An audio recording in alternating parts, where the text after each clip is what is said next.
Di awal abad 14 Masehi, Kerajaan Blambangan diperintah oleh Prabu Menak Sembuyu, salah seorang keturunan Prabu Hayam Wuruk dari Kerajaan Majapahit.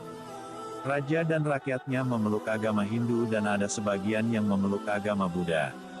Pada suatu hari Prabu Menak Sembuyu gelisah, demikian pula permaisurinya, pasalnya putri mereka satu-satunya telah jatuh sakit selama beberapa bulan. Sudah diusahakan mendatangkan tabib dan dukun untuk mengobati tapi sang putri belum sembuh juga. Memang pada waktu itu kerajaan Blambangan sedang dilanda pegebluk atau wabah penyakit. Banyak sudah korban berjatuhan. Menurut gambaran babat tanah Jawa esok sakit sorenya mati. Seluruh penduduk sangat prihatin, berduka cita dan hampir semua kegiatan sehari-hari menjadi macet total. Atas saran permaisuri Prabu Menak Sembuyu kemudian mengadakan sayembara, siapa yang dapat menyembuhkan putrinya akan diambil menantu dan siapa yang dapat mengusir wabah penyakit di Blambangan akan diangkat sebagai bupati atau raja muda. Sayembara disebar di hampir pelosok negeri. Sehari, 2 hari, seminggu bahkan berbulan-bulan kemudian tak ada seorang pun yang menyatakan kesanggupannya untuk mengikuti sayembara itu. Permaisuri makin sedih hatinya. Prabu Menak Sembuyu berusaha menghibur istrinya dengan menugaskan Pati Bajul Sengara untuk mencari pertapa sakti guna mengobati penyakit putrinya. Diiringi beberapa prajurit pilihan, Pati Bajul Sengara berangkat melaksanakan tugasnya. Para pertapa biasanya tinggal di puncak atau lereng-lereng gunung, maka kesanalah Pati Bajul Sengara mengajak pengikutnya mencari orang-orang sakti.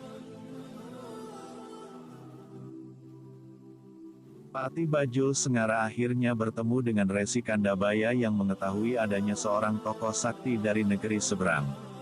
Orang yang dimaksud adalah Syekh Maulana Ishak yang sedang berdakwah secara sembunyi-sembunyi di negeri Blambangan. Pati Bajul Sengara dapat bertemu dengan Syekh Maulana Ishak yang sedang bertafakur di sebuah goa. Setelah terjadi negosiasi bahwa raja dan rakyat Blambangan mau diajak memeluk agama Islam, maka Syekh Maulana Ishak bersedia datang ke istana Blambangan. Ia memang piawai di bidang ilmu ketabiban, Putri Dewi Sekardadu sembuh setelah diobati.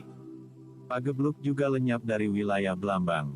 Sesuai janji raja, maka Syekh Maulana Ishak dikawinkan dengan Dewi Sekardadu.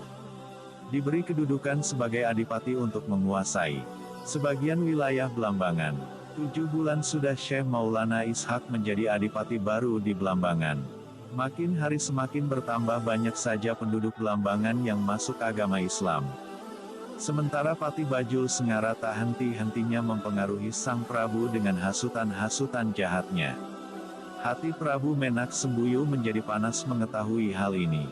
Pati Bajul Sengara sendiri tanpa sepengetahuan sang Prabu, sudah mengadakan teror pada pengikut Syekh Maulana Ishak. Tidak sedikit penduduk kadipaten yang dipimpin Syekh Maulana Ishak diculik, disiksa dan dipaksa kembali kepada agama lama. Walau kegiatan itu dilakukan secara rahasia dan sembunyi-sembunyi, pada akhirnya Syekh Maulana Ishak mengetahui juga. Pada saat itu Dewi Sekardadu sedang hamil 7 bulan, Syekh Maulana Ishak sadar bila hal itu diteruskan akan terjadi pertumpahan darah yang tidak perlu, kasihan rakyat jelata yang harus menanggung akibatnya, maka dia segera berpamit kepada istrinya untuk pergi meninggalkan Blambangan. Demikianlah, pada tengah malam dengan hati berat karena harus meninggalkan istri tercinta yang hamil 7 bulan, Syekh Maulana Ishak berangkat meninggalkan Blambangan seorang diri. Esok harinya sepasukan besar Blambangan yang dipimpin Pati Bajul Sengara menerobos masuk wilayah kadipaten yang sudah ditinggalkan Syekh Maulana Ishak. Tentu saja Pati kecele, walau seluruh isi istana diobrak-abrik, dia tidak menemukan Syekh Maulana Ishak yang sangat dibencinya.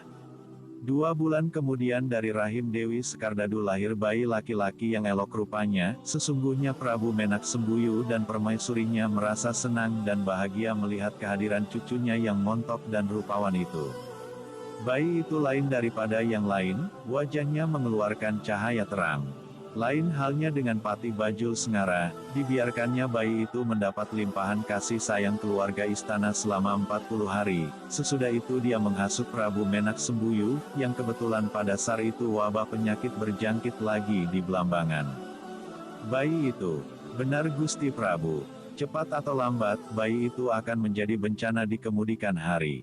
Wabah ini pun menurut dukun-dukun terkenal di Blambangan, disebabkan adanya hawa panas yang memancar dari bayi itu.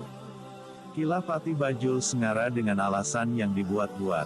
Sang Prabu tidak cepat ambil keputusan, dikarenakan dalam hatinya terlanjur menyukai kehadiran cucunya itu. Namun sang Pati tiada bosan-bosannya menteror dengan hasutan dan tuduhan keji, akhirnya sang Prabu terpengaruh juga. Walau demikian, tiada tega juga dia memerintahkan pembunuhan atas cucunya itu secara langsung.